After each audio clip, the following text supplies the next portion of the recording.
A Tree Grows in Brooklyn, Chapter 11. Johnny celebrated his voting birthday by getting drunk for 3 days. When he was coming out of it, Katie locked him in the bedroom where he couldn't get any more to drink. Instead of sobering up, he started to get delirium tremens. He wept and begged by turns for a drink. He said he was suffering. She told him it was a good thing, that suffering would harden him, would teach him a lesson, that he'd stop drinking. But poor Johnny just wouldn't harden. He softened into a wailing, screaming banshee. Neighbors banged on her door and told her to do something for the poor man. Katie's mouth set in a hard, cold line, and she called out for them to mind their own business. But even as she defied the neighbors, she knew that they would have to move as soon as the month was up. They couldn't live in the neighborhood after the way Johnny was disgracing them. In the late afternoon, his tortured cries unnerved Katie. Crowding the 2 babies in the buggy, she went over to the factory and had Sissy's long-suffering foreman get her away from her machine. She told Sissy about Johnny, and Sissy said she'd come over and fix him up as soon as she could get away. Sissy consulted a gentleman friend about Johnny. The friend gave her instructions. Accordingly, she bought a half a pint of good whiskey, concealed it between her full breasts and laced her corset cover and buttoned her dress over it. She went over to Katie's and told her that if she could be left alone with Johnny, she'd get him out of it. Katie locked Sissy in the bedroom with Johnny. She went back into the kitchen and spent the night with her head on her arms on the table, waiting. When Johnny saw Sissy, his poor mixed-up brain unscrambled for a minute and he grabbed her arm. "You're my friend, Sissy.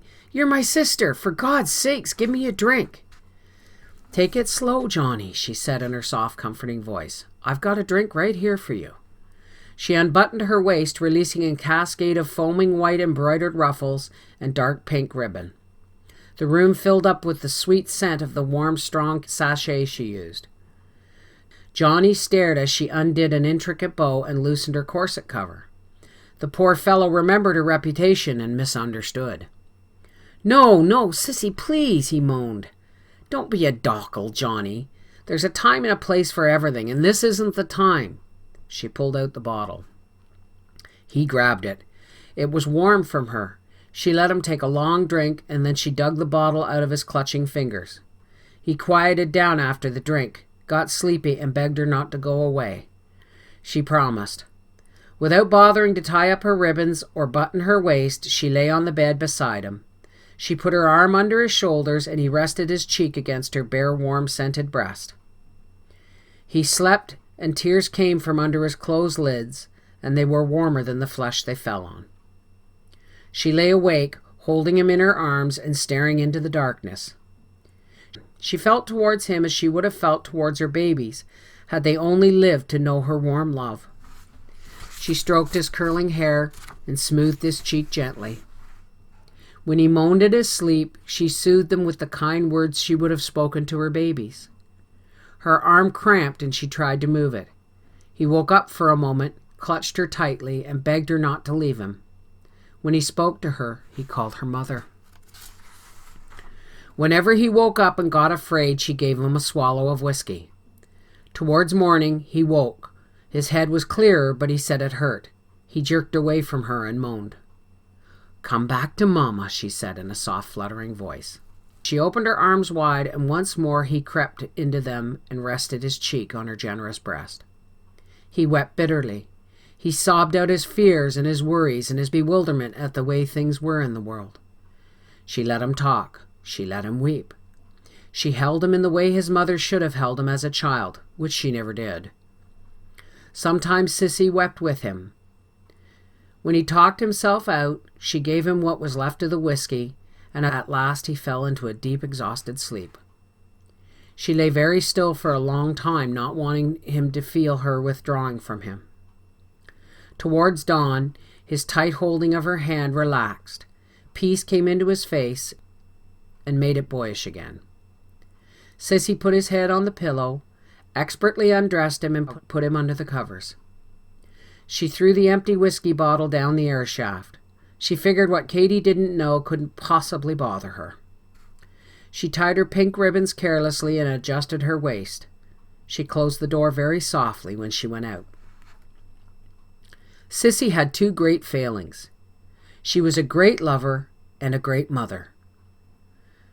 She had so much of tenderness in her, so much of wanting to give of herself to whoever needed what she had, whether it was money, her time, the clothes off her back, her pity, her understanding, her friendship, or her companionship in love.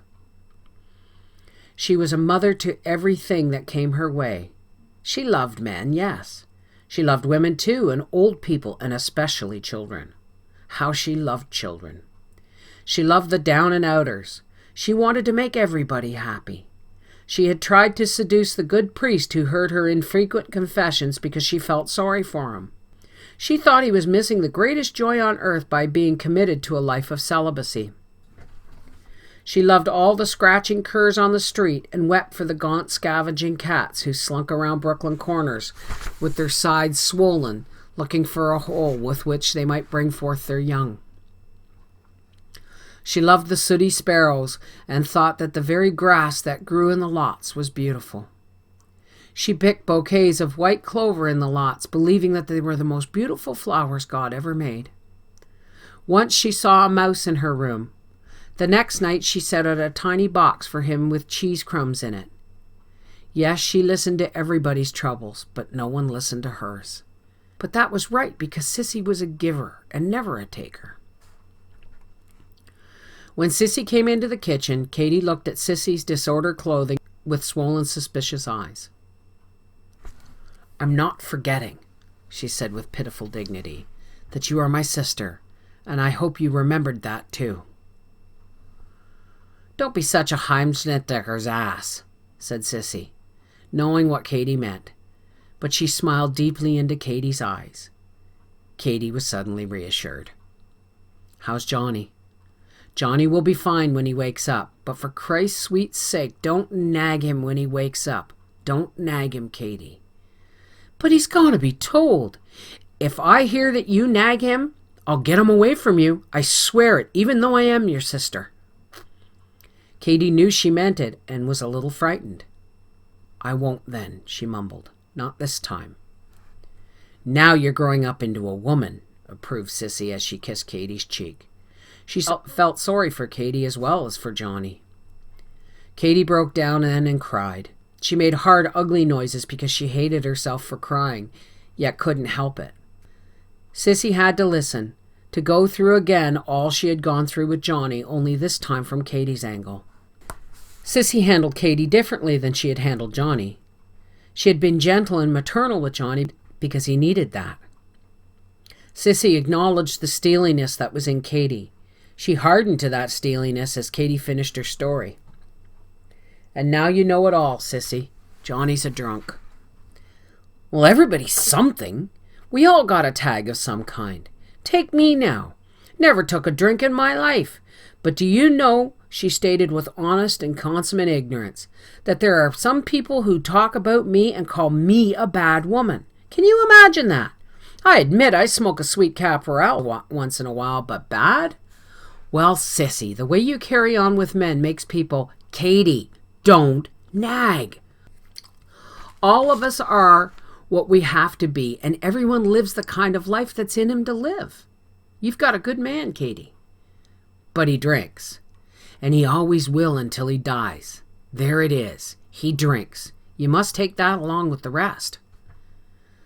"What rest? You mean the not working, the staying out all night, the bums he has for friends? You married him. There was something about him that caught your heart. Hang on to that and forget the rest." "Sometimes I don't know why I married him." "You lie. You know why you married him. You married him because you wanted to sleep with him, but you were too religious to take a chance without a church wedding." "How you talk. The whole thing was I wanted to get him away from someone else." "It was the sleeping. It always is. If it's good, the marriage is good. If it's bad, the marriage is bad." "No, there are other things." "What other things?" "Well, maybe there are," conceded Sissy. "If there are other good things too, that's just so much velvet." "You're wrong. That might be important to you, but—" "It's important to everybody, or should be. Then all marriages would be happy." Oh, I admit that I liked the way he danced and how he sang a song, the way he looked. You're just saying what I'm saying, but you're using your own words. How can you win with a person like Sissy, thought Katy. She's got everything figured out her way.